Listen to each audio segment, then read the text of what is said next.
Paano nga ba ma-recover yung mga na-delete nating conversation sa ating messenger? Posible pa nga ba ito? Panoorin nyo lang ang video na to. Dito sa ating Facebook account, pindutin lamang natin itong menu. Then, pindutin natin itong settings.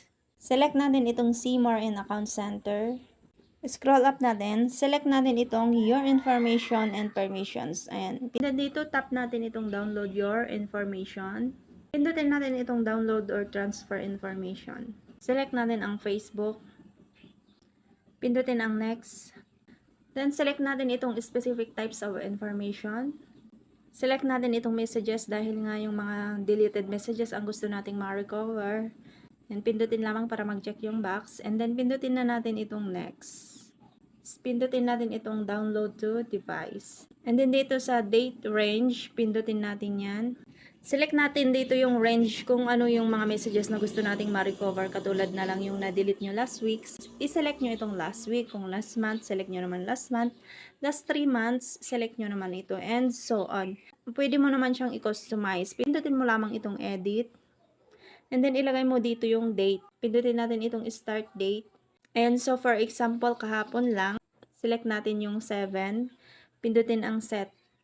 Dito naman sa end date, pindutin natin yan. Automatic sa 8 na yan. Then set. And then pindutin na natin itong save.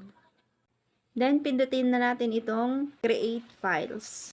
Ayan, so nakapag-request na po tayo na gusto nating ma-download yung na-delete na messages noong May 7 hanggang ngayong May 8. So hintayin natin yung notification ni Facebook. Pagkatapos yung mga process na ginawa natin kanina, hintayin nyo at magna-notify si Facebook dito. Ayan, puntahan lang natin itong notifications natin. At may mababasa kayo dyan, the files you requested are ready to download. Ayan, pindutin lang natin yan. Pindutin natin itong download. Ilagay lang natin yung password natin dito sa Facebook. Pagkatapos nyan, pindutin natin itong continue. Dinala tayo ni Facebook dito. Pindutin natin itong download. Ayan, may lalabas na ganyan. Pindutin natin itong view.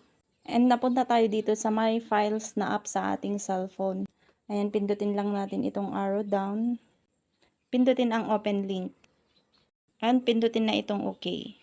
And then, pagkatapos nyan, pumunta tayo dito sa files. At ayan, ito po yung na-download nating information na ni-request natin sa Facebook.